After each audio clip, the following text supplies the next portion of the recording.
Hello friends, आपका हमारे इस चैनल में स्वागत है। आज मैं आपके लिए फिर से एक और कहानी लेकर आई हूँ। कहानी है कर्मों का फल, भक्ति की शक्ति। अलौकिक कहानियाँ में हम आपको धार्मिक ज्ञान से जुड़े ऐसे तत्वों से रूबरू कराते हैं जिसके बारे में बहुत कम लोग परिचित होते हैं। दोस्तों, ऐसी ही हजारों धार्मिक कहानियाँ हैं। शिक्षाप्रद, लोकप्रिय और रोचक कहानियों का ज्ञान हम आप तक लेकर आए हैं, जिन्हें लोगों ने बचपन में अपने दादा दादी या नाना नानी से सुनी होती हैं। तो सुनते रहिए ऐसी कहानियाँ और सीखते रहिए एक नई सीख। साथ में ऐसी अलौकिक कहानी अपने दोस्तों को भी शेयर करते रहिए। आज की हमारी कहानी है कर्मों का फल, भक्ति की शक्ति। दरअसल ये कहानी शुरू होती है नारद जी के विचारों से। नारद जी धरती पर रहने वाले लोगों को देखते हुए स्वर्ग में विचरण कर रहे थे। धरती पर रहने वाले लोगों के कर्मों को देखकर नारद के मन में कर्मों के फल और पाप के दंड को लेकर विचार आया। अपने यह विचार लेकर वह ब्रह्मा जी के पास जाते हैं और ब्रह्मा जी से पूछते हैं, हे ब्रह्मा जी, यदि बुरे कर्म करने वाला इंसान अच्छे कर्म करने लग जाए तो क्या वह अपने पापों से मुक्त हो सकता है? क्या वह अपने पापों से मिलने वाली सजा से बच सकता है? तब ब्रह्मदेव जी ने नारद जी के इन सवालों का जवाब देते हुए कहा, हाँ भी और नहीं भी। हाँ का मतलब यह है कि अगर कोई इंसान अपने किए गए पापों से मुक्ति पाना चाहता है तो उसके लिए निस्वार्थ भाव से अपनाया गया दान, पुण्य, धर्म और भक्ति का रास्ता सबसे उत्तम होता है। अगर इंसान के दिल में अपने पापों का पश्चाताप करते हुए निस्वार्थ भाव से दान, पुण्य, धर्म और भक्ति का रास्ता अपनाता है तो वह उस जन्म में अपने मिलने वाले पापों से के दंड से मुक्त हो सकता है। इसे उस इंसान के किए गए पापों की सजा कुछ कम जरूर हो सकती है, लेकिन पापों का दंड तो जीवन काल में भुगतना ही पड़ेगा। किंतु कुछ अज्ञेय अपराध यानी घोर पाप ऐसे होते हैं जिनका दंड शारीरिक एवं मानसिक रूप से न सिर्फ इस जन्म में बल्कि आने वाले एक या कई जन्मों तक भुगतने पड़ते हैं। यानी इंसान के कर्म कभी पीछा नहीं छोड़ते। तो ऐसे में अगर इंसान दिल से अपने पापों का पश्चाताप करते हुए निस्वार्थ भाव से दान, पुण्य, पशु पक्षियों तथा लाचार इंसान एवं जानवरों की सेवा, धर्म, भक्ति का रास्ता अपनाता है तो आगे के जन्मों में पिछले वाले कर्म जन्मों के घोर अपराधों की सजा नहीं भुगतनी पड़ती। यदि वो अपनी पूरी उम्र श्रद्धा और विश्वास से ईश्वर की भक्ति में और पुण्य कर्मों में लगा देता है तो वह अपने पापों से सदा के लिए मुक्त हो जाता है। पूरी श्रद्धा से की गई भगवान की भक्ति और निस्वार्थ भाव से अपनाया गया दान, पुण्य, धर्म और भक्ति में इतनी शक्ति होती है कि इंसान मोक्ष तक को प्राप्त कर सकता है। और नहीं का मतलब यह है कि अगर वो इंसान दान, पुण्य, धर्म और भक्ति का रास्ता या कोई भी अच्छा कर्म निस्वार्थ भाव से न अपनाकर किसी स्वयं के मकसद को पूरा करने के लिए या लालच से अपनाता है तो इसे दिखावा बोला जाता है। ऐसा करने से उसे उसके पापों से छुटकारा कभी नहीं मिल सकता, अपने पापों से कभी मुक्त नहीं हो सकता। इंसान के द्वारा किया गया घोर अपराध और पाप उसका अगले कई जन्मों तक पीछा नहीं छोड़ते हैं। तब ब्रह्मदेव जी नारद जी से बोले, आज मैं आपको सच्ची कहानी सुनाता हूँ। एक गांव में एक शुद्ध नामक इंसान रहता था। वह गलत लोगों की संगत में अनजाने की वजह से डाकू बन गया था। वह लोगों को मारकर अक्सर उनका धन लूट लेता था। एक दिन डाकू जंगल से होता हुआ सड़क की ओर जा रहा था। कि अचानक एक नाग नागिन का जोड़ा डाकू के रास्ते में आ जाते हैं। डाकू को देख नाग नागिन अपनी रक्षा के लिए फन फैला लेते हैं। डाकू घबरा जाता है और अपनी बंदूक उन नाग नागिन पर तान देता है। यह देख नाग नागिन क्रोधित हो जाते हैं और उस डाकू पर हमला कर देते हैं। डाकू अपनी जान बचाने के लिए 2 कदम पीछे हटता हुआ नागिन पर गोली चला देता है। यह देख नाग डाकू पर तेजी से हमला करता हुआ डाकू की बंदूक पर चिपक जाता है। डाकू अपनी बंदूक को काफी दूर फेंक देता है और वहां से भाग निकलता है। भागते भागते डाकू सड़क पर पहुंच जाता है। वहीं दूसरी तरफ उसी रास्ते से एक औरत, उसके साथ उसका एक 11 साल का बेटा भी था। दोनों घर की तरफ जा रहे थे। अचानक डाकू भी वहीं आ जाता है। डाकू देख माँ बेटे घबरा जाते हैं। डाकू औरत के करीब जाता है और बलपूर्वक उसे औरत से गले से सोने का हार खींच लेता है। अब औरत अपने और अपने बच्चे की जान के लिए, रक्षा के लिए उस डाकू से दया की भीख मांगती है। लेकिन डाकू इतना क्रूर स्वभाव का था कि वह अक्सर जिस किसी को भी लूटता तो उसे मार भी डालता था।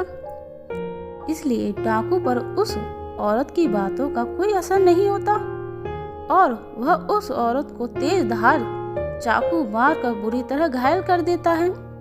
यह देख बच्चा क्रोध में तिलमिला उठता है और पत्थर उठाकर जोर से डाकू के सर पर मार देता है। डाकू के सर से खून निकलने लगता है। डाकू उस बच्चे को भी चाकू से मार देता है और वहां से भाग जाता है। चीख को सुन आसपास के गांव के लोग वहां पहुंचते हैं।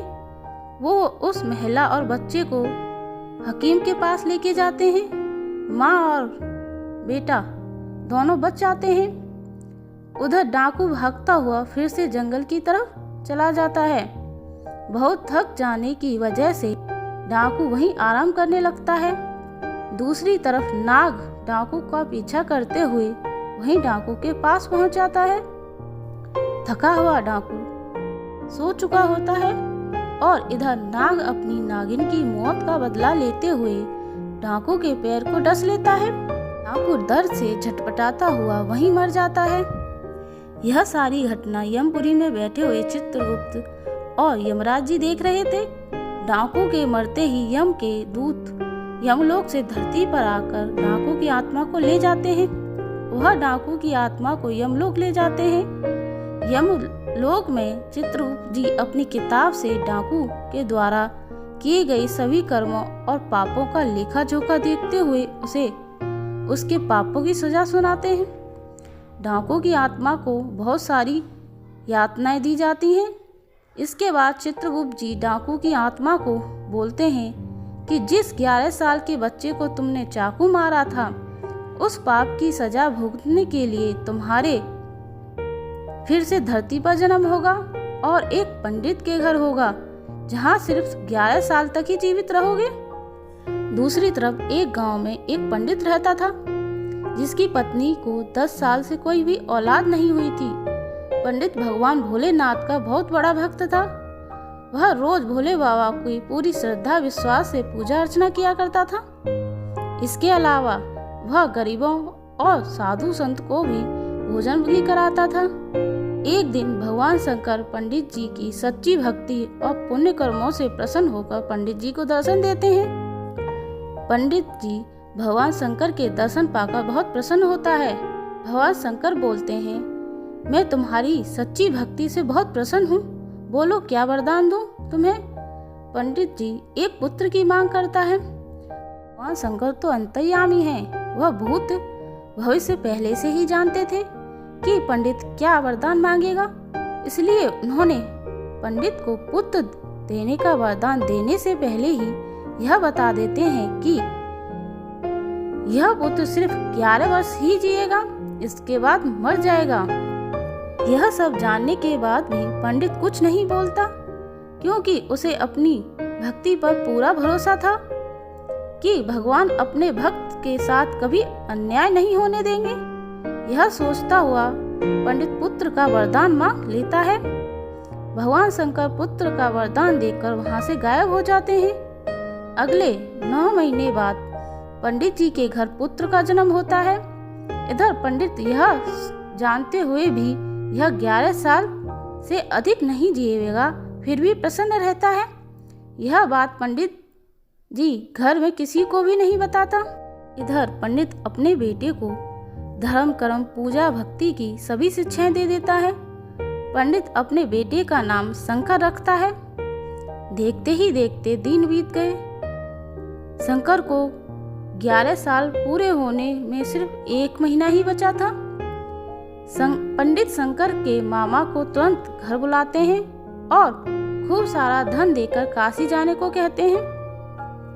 पंडित धन देते हुए बोलता है कि वहां शंकर के हाथों 28 दिनों तक यज्ञ करवाना, साधु संतों को पूरी श्रद्धा से भोजन कराना और पूरी विधि अनुसार महामृत्युंजय के मंत्र का जाप करते हुए 28 दिनों तक रोज सुबह भगवान शिव की पूरी श्रद्धा से विधि अनुसार पूजा करनी है।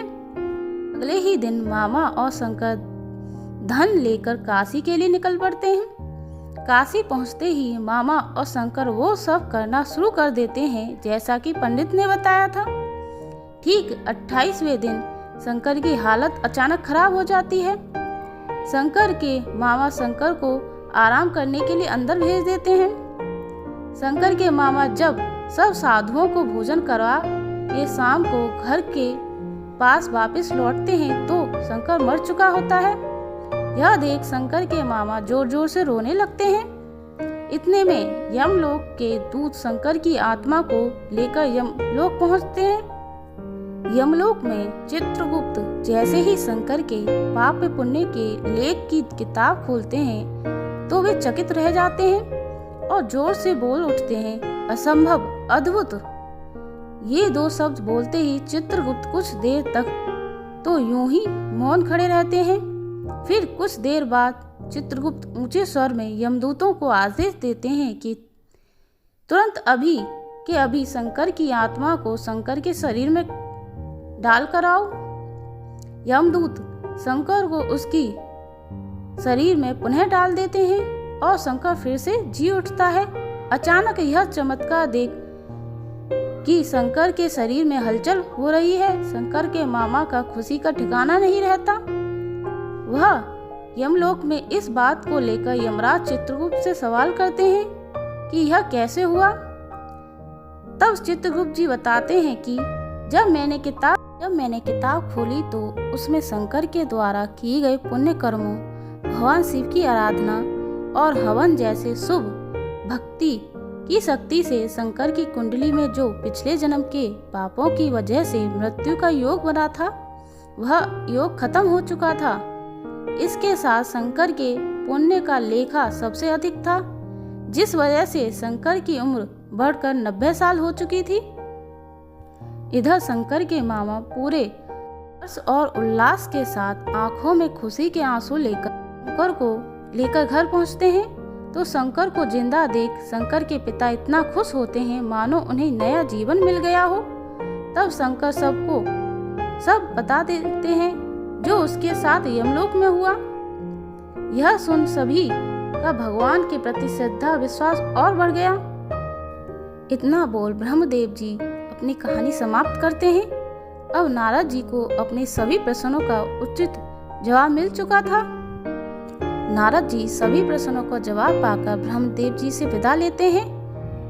ओम नमः शिवाय, ओम नमः शिवाय। तो देखा दोस्तों, हमें इस कहानी से बहुत कुछ सीखने को मिलता है।